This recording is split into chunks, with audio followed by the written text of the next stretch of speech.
जोहार दोस्तों, मैं स्मृति ऐश्वर्या आप सभी का स्वागत करती हूं आपके अपने YouTube चैनल स्टडी विद स्मृति में। आइए शुरू करते हैं आज की क्लास। आज की क्लास में मैं आप लोगों को झारखंड के करंट अफेयर्स कराने वाली हूं और ये झारखंड का करंट अफेयर्स अगस्त मंथ 2020 का है।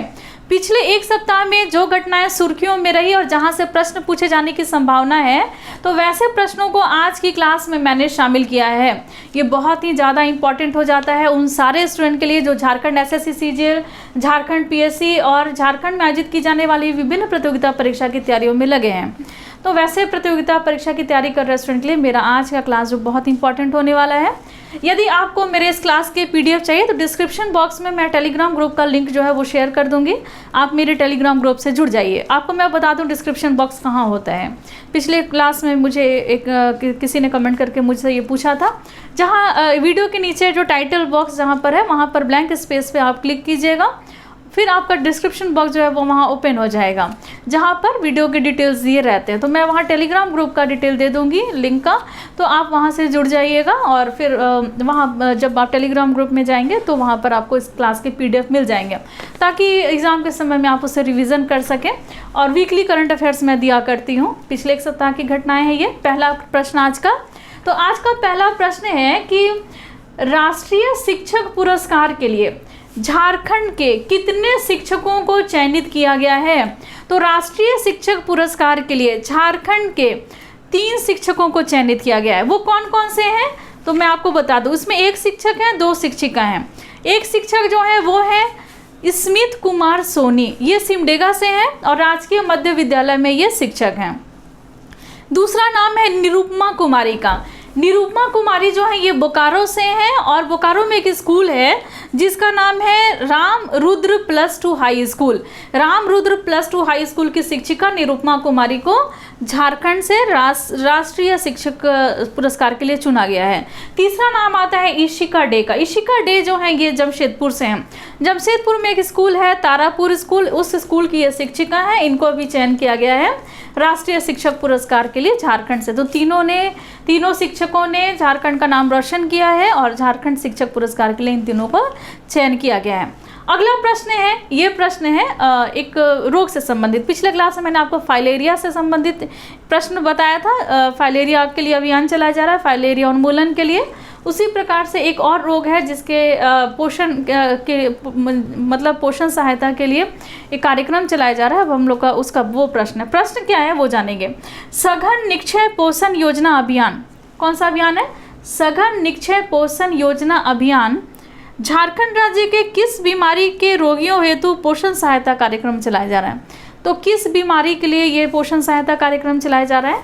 तो ये टीबी रोग के लिए ये पोषण कार्यक्रम चलाया जा रहा है। जो टीबी रोगी हैं उनको जब तक उनका इलाज चलेगा तब तक उनको कुछ रुपए जो हैं उनके बैंक खाते में दिए जाएंगे। इसके लिए जो टीबी रोगी हैं, चाहे वो कहीं भी उपचार करवा रहे हों, सरकारी क्षेत्र में उपचार करवा रहे हों या गैर सरकारी क्षेत्र में अगर उपचार करा रहे हों, तो उनको झारखंड सरकार की तरफ से जो झारखंड का स्वास्थ्य पोषण, स्वास्थ्य चिकित्सा, शिक्षा और परिवार कल्याण मंत्रालय, ये माफ़ कीजिएगा, विभाग जो है झारखंड का स्वास्थ्य चिकित्सा, शिक्षा और परिवार कल्याण मंत्रालय, इसके द्वारा इसको आयोजन किया गया है इस कार्यक्रम का।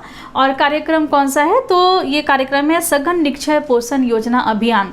तो इसके तहत टीबी जो रोगी है, टीबी रोग से जो पीड़ित जो रोगी हैं उनको रुपए दिए जाएंगे उनके बैंक खाते में, ताकि उससे वो अपना इलाज करा सकें, वो सही पोषण ले सकें, सही उनको भोजन मिल सके। तो इसके लिए अब मैं अगला प्रश्न लेती हूँ। अगला प्रश्न में कुछ और भी आपको इससे संबंधित डिटेल मिलेगा। अगला प्रश्न है कि सघन निक्षय योजना पोषण अभियान जो है, इसके तहत कितना रुपया प्रति माह प्रत्येक टीबी रोगी को उपचार अवधि में उनके बैंक अकाउंट में प्रदान किया जाएगा?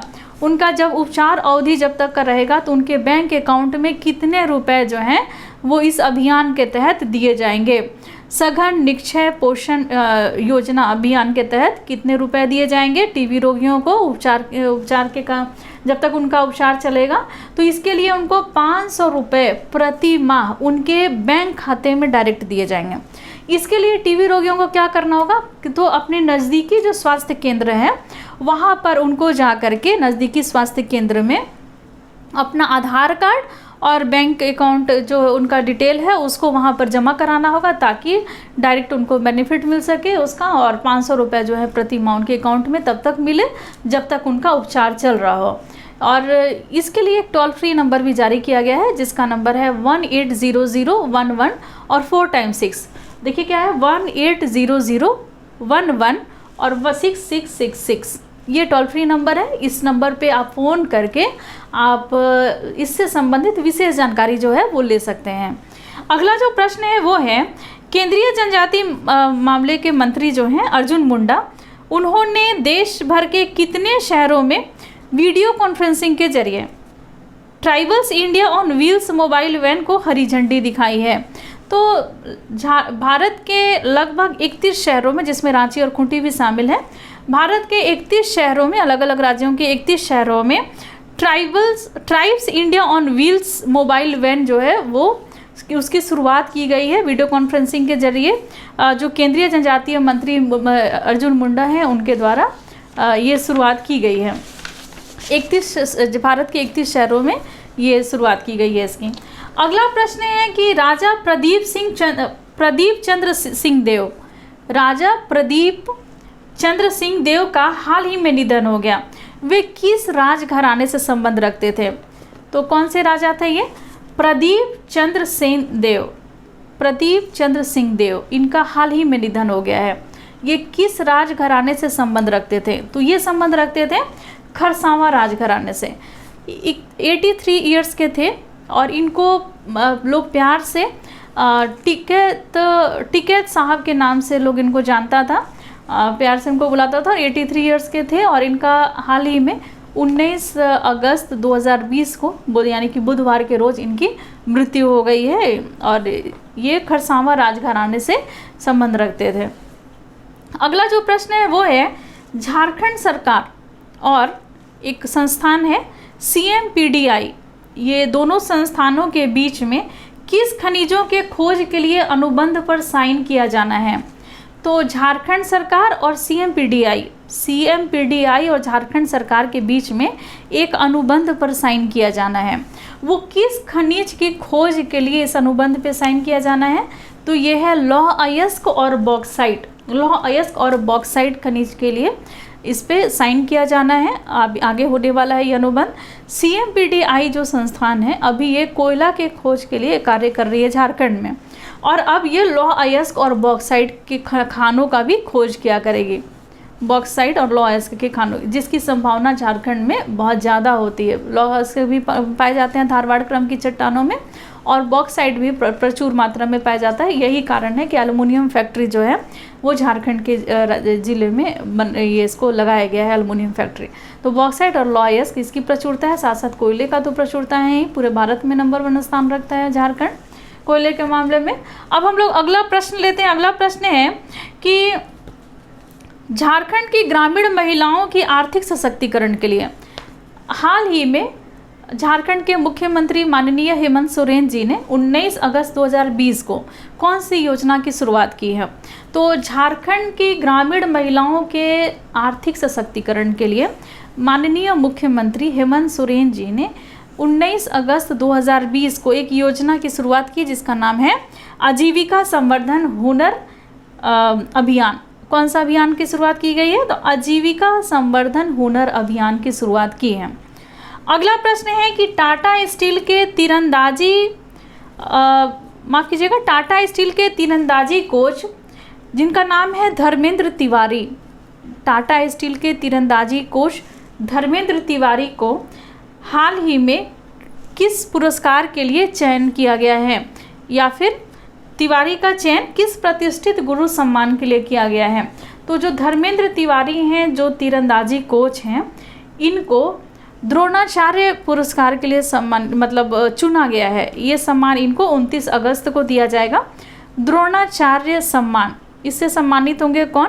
तो तीरंदाजी कोच जो कि टाटा स्टील के तीरंदाजी कोच हैं, जिनके सानिध्य में लगभग 250 इन्होंने तीरंदाजों को ट्रेनिंग दी है, जिसमें से अंतनु दास हैं, दीपिका कुमारी हैं, इस तरीके के बड़े बड़े नाम जो है वो शामिल हैं और इन्होंने अंतर्राष्ट्रीय स्तर का प्लेयर भी बनाया है।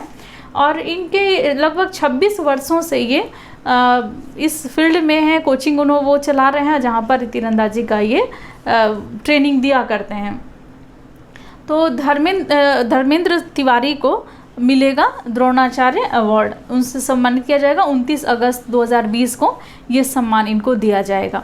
अगला जो प्रश्न है वो है कि जमशेदपुर फुटबॉल क्लब ने स्कॉटलैंड के पेशेवर फुटबॉल क्लब मदरवेल एफसी के डिफेंडर पीटर हेटली से कितने सालों का करार किया है? तो ये 2 वर्षों का करार किया गया है। किसके बीच में? तो जमशेदपुर फुटबॉल क्लब ने स्कॉटलैंड के पेशेवर फुटबॉल क्लब मदरवेल एफसी के डिफेंडर पीटर हेटली के साथ किया है, 2 साल का करार किया है। अगला प्रश्न है, ये स्वच्छता सर्वेक्षण रिपोर्ट 2020 जो है ये जारी किया गया है। अब इससे संबंधित कुछ प्रश्न हम लोग देख लें।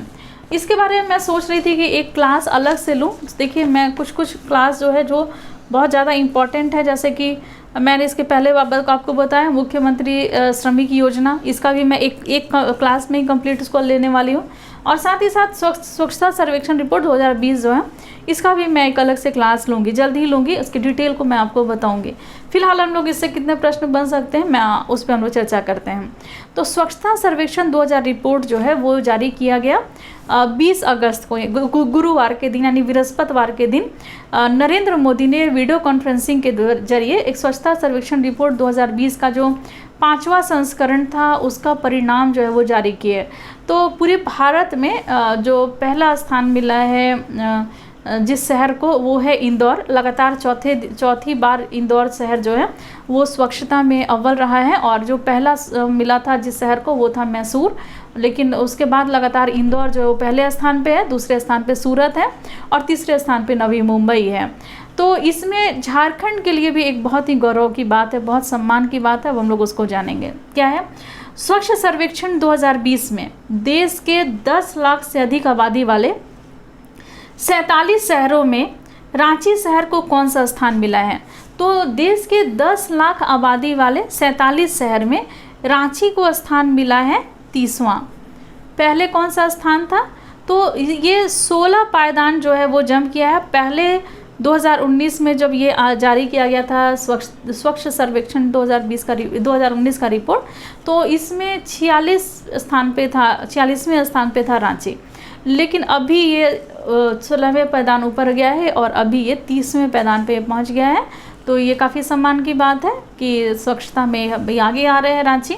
अगला जो प्रश्न है वो है, भारत सरकार के द्वारा स्वच्छता सर्वेक्षण रिपोर्ट 2020 में 100 नगर निकायों तो 100 शहरों तक वाले, मतलब जहाँ पे 100 शहरों तक वाले राज्यों की सूची में, राज्यों की श्रेणी में किस राज्य को बेस्ट परफॉर्मिंग स्टेट घोषित किया गया है?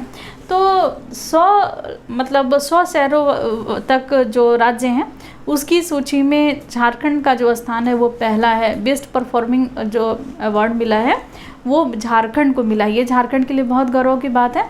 मैं नेक्स्ट क्लास में इसके डिटेल को बताऊंगी, क्यों मिला है, क्या रीज़न है ये पुरस्कार मिलने का। तो आज के क्लास में बस इतना ही। मिलते हैं नेक्स्ट क्लास में, लेते हैं आपसे विदा। धन्यवाद।